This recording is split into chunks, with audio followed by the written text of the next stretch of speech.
before Apple, before Amazon, before even the idea of a corporation existed, there was a company so powerful it could start wars, colonize continents, and command fleets across oceans. It wasn't a country, it didn't have a king, but it had shareholders, warships, and an army. This is the story of the Verenigde Oostindische Compagnie, VOC, or the Dutch East India Company. The world's first multinational, the first publicly traded stock, and, arguably, the first mega-corporation to show how far greed, ambition, and innovation could stretch when given the force of empire. It changed how the world traded. It changed how companies worked, but behind the profits were pirates in suits, colonial cruelty, secret deals, and entire civilizations shattered in the name of cinnamon, silk, and shareholders. This isn't just history, it's the blueprint for modern capitalism, born in blood and spice. To understand the origins of the VOC, we need to go back to a time when Europe was in chaos. It's the late 1500s. Spain and Portugal dominate global trade. The spice trade, nutmeg, cloves, cinnamon, and pepper, makes men wealthy beyond imagination. But getting those spices, that's dangerous. The Portuguese control the Cape of Good Hope and their grip on Asia is ironclad. Dutch merchants want in, but to challenge this empire, they need unity. Until 1600, several Dutch trading companies called VOC were operating independently. They were all sending expeditions to Asia, often competing with each other. Some returned with massive profits, others with nothing. This lack of coordination threatened the Dutch ability to compete with Spain and Portugal.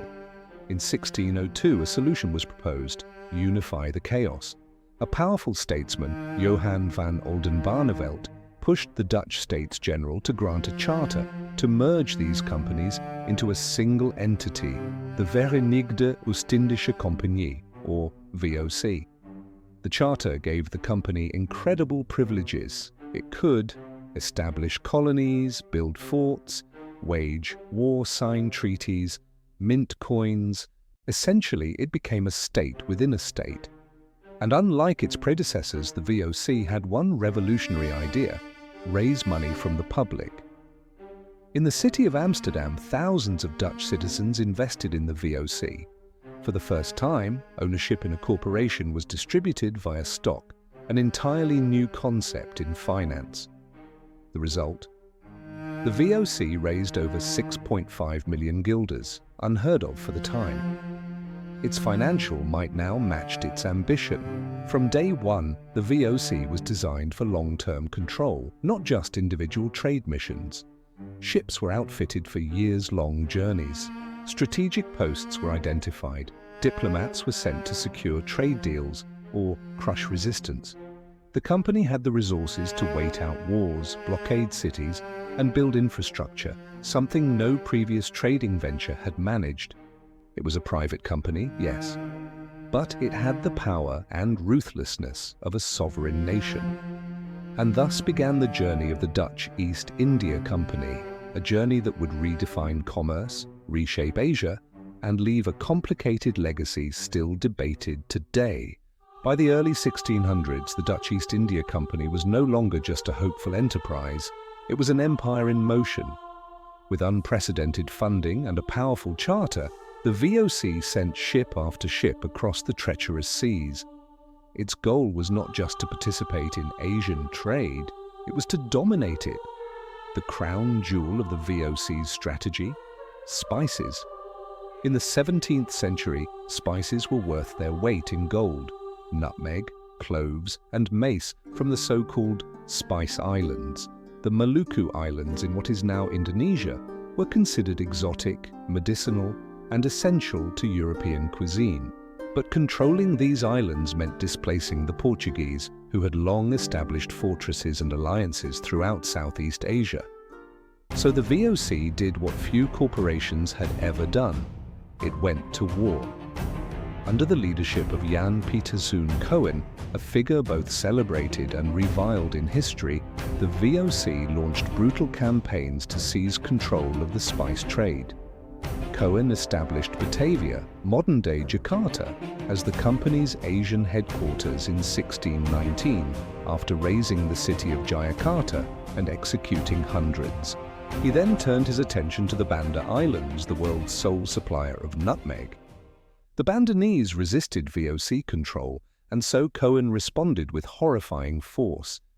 In what became known as the Banda Massacre of 1621, thousands of indigenous people were killed, enslaved, or forcibly deported. The VOC then imported enslaved people from other parts of Asia to work the spice plantations. It was one of the earliest examples of a corporation using genocide to protect its bottom line. And it worked, at least economically. By monopolizing nutmeg and mace production, the VOC could set prices in Europe at will. Profits soared, investors were delighted, but beneath the gold and spices, blood soaked the soil. Elsewhere in Asia, the VOC followed a strategy of military-backed monopoly. In Ceylon, modern-day Sri Lanka, the VOC ousted the Portuguese and took control of the cinnamon trade. In India, they established trading posts in Surat and Pulicat. In Japan, they were the only Europeans permitted to trade at the artificial island of Dejima in Nagasaki, strictly monitored by the Tokugawa shogunate. The VOC had perfected the art of what modern economists call vertical integration, controlling the entire supply chain from source to sale. But it came at a price: war, death, exploitation. And the VOC didn't just conquer with force, it used diplomacy and divide-and-rule tactics, playing local rulers against each other, signing unequal treaties, and then turning those treaties into tools of control. From Persia to Taiwan, from Bengal to Malacca, the VOC planted flags, built forts, minted coins, and established a network that rivaled any nation-state. By the mid-1600s, the Dutch East India Company was arguably the richest and most powerful organization on earth. But its empire wasn't just built on trade, it was built on systems of oppression, cultural disruption, and human suffering. Behind every exotic spice in a Dutch kitchen was a trail of conquest, displacement, and death. Power needs structure. And to govern an empire that stretched from Amsterdam to Japan, the Dutch East India Company built one of the most advanced corporate bureaucracies of its time. At the top of the VOC hierarchy sat the Heeren 16th, the Lords 17. This elite board of directors was composed of delegates from 6 chambers or kamers located in the major Dutch port cities: Amsterdam, Zeeland, Delft, Rotterdam, Hoorn, and Enkhuizen. But it was Amsterdam that held the real influence. Its chamber contributed the most capital and received 8 seats on the board compared to Zeeland's 4, and just 1 each for the other cities. This was no democratic enterprise. It was weighted in favor of those who could afford to invest the most. The Heeren 17th made strategic decisions about fleets, trade routes, appointments, and military engagements. But they did so from thousands of kilometers away in the safety of Dutch boardrooms. On the ground in Asia, actual power often rested with VOC governors who ran their territories like autonomous lords. The most powerful of these was the Governor-General of the Indies, based in Batavia. He oversaw a massive network of forts, ships, soldiers, and bureaucrats. Communication with Amsterdam could take over a year, so these officials acted with significant independence. In theory, the VOC was governed by collective oversight. In practice, it functioned like a feudal empire driven by profit. Corruption, favoritism, and personal ambition plagued the system. Governors often used their positions to enrich themselves. Local commanders might demand bribes, skim profits, or engage in unauthorized side deals with Asian merchants. For example, in Ceylon, VOC administrators forced local farmers to sell cinnamon at fixed, exploitative prices while exporting the product to Europe for massive profits. In Bengal, some company officials built private fortunes, by skimming off textile shipments. And in Malacca, conflicts between VOC officers and local traders undermined diplomatic relations. Still, the bureaucracy was efficient, at least compared to other European powers. The VOC kept detailed records, maintained supply chains, enforced a tax system, and even ran its own court system. But with great scale came great friction.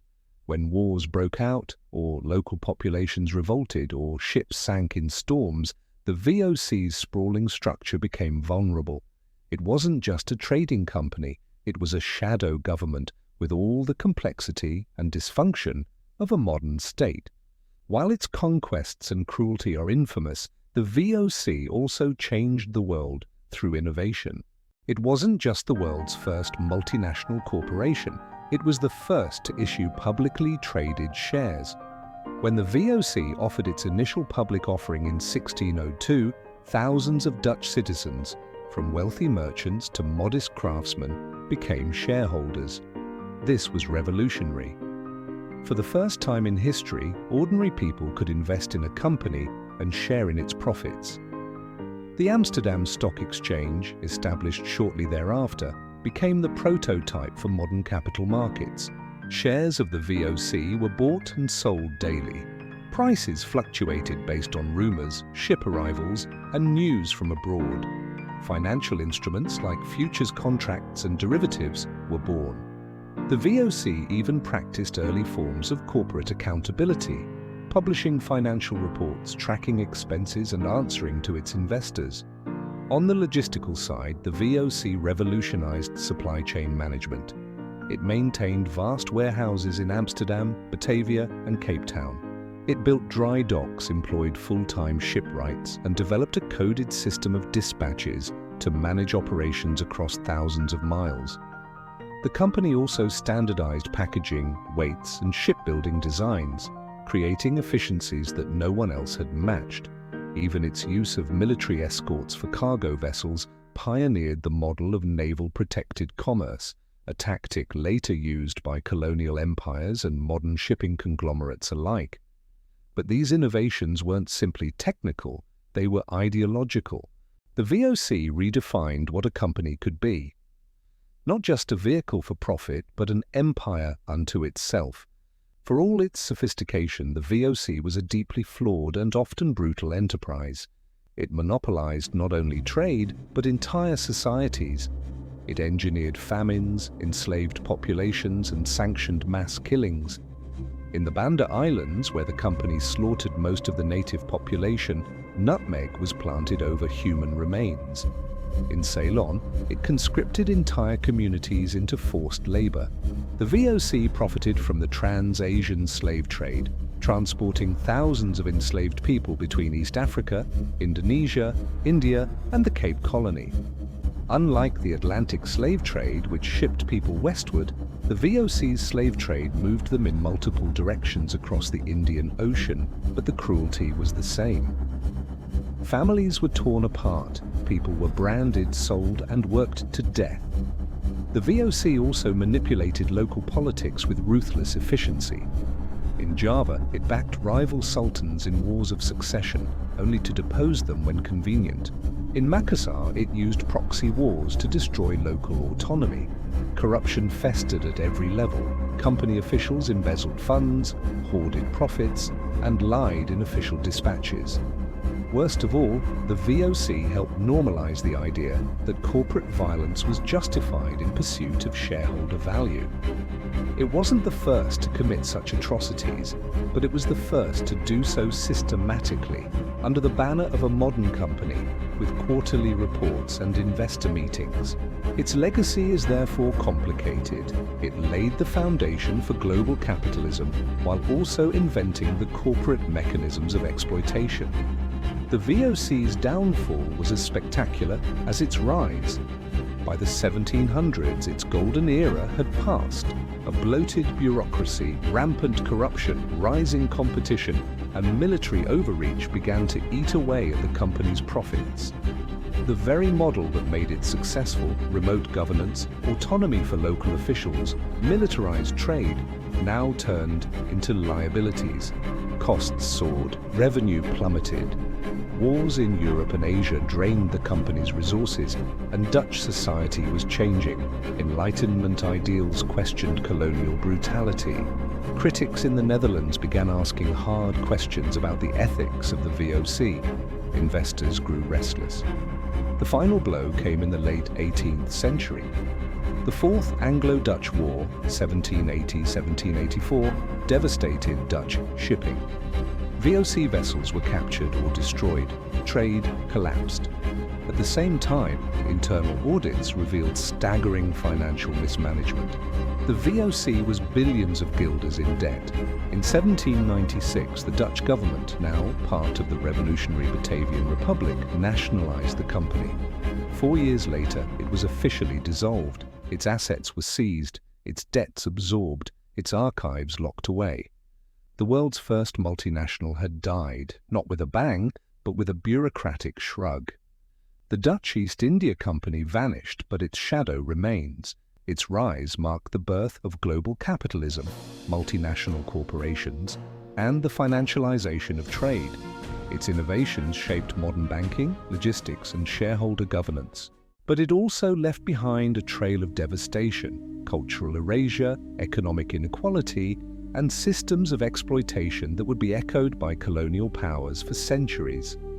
In Indonesia, VOC rule laid the foundation for Dutch colonization that would last until the 20th century. In Sri Lanka, it altered food systems and land use.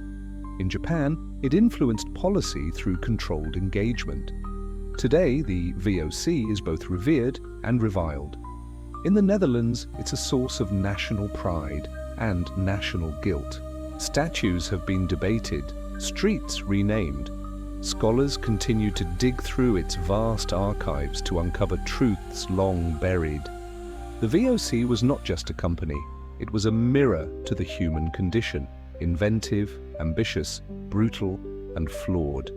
And its story reminds us that the line between business and empire is often thinner than we think.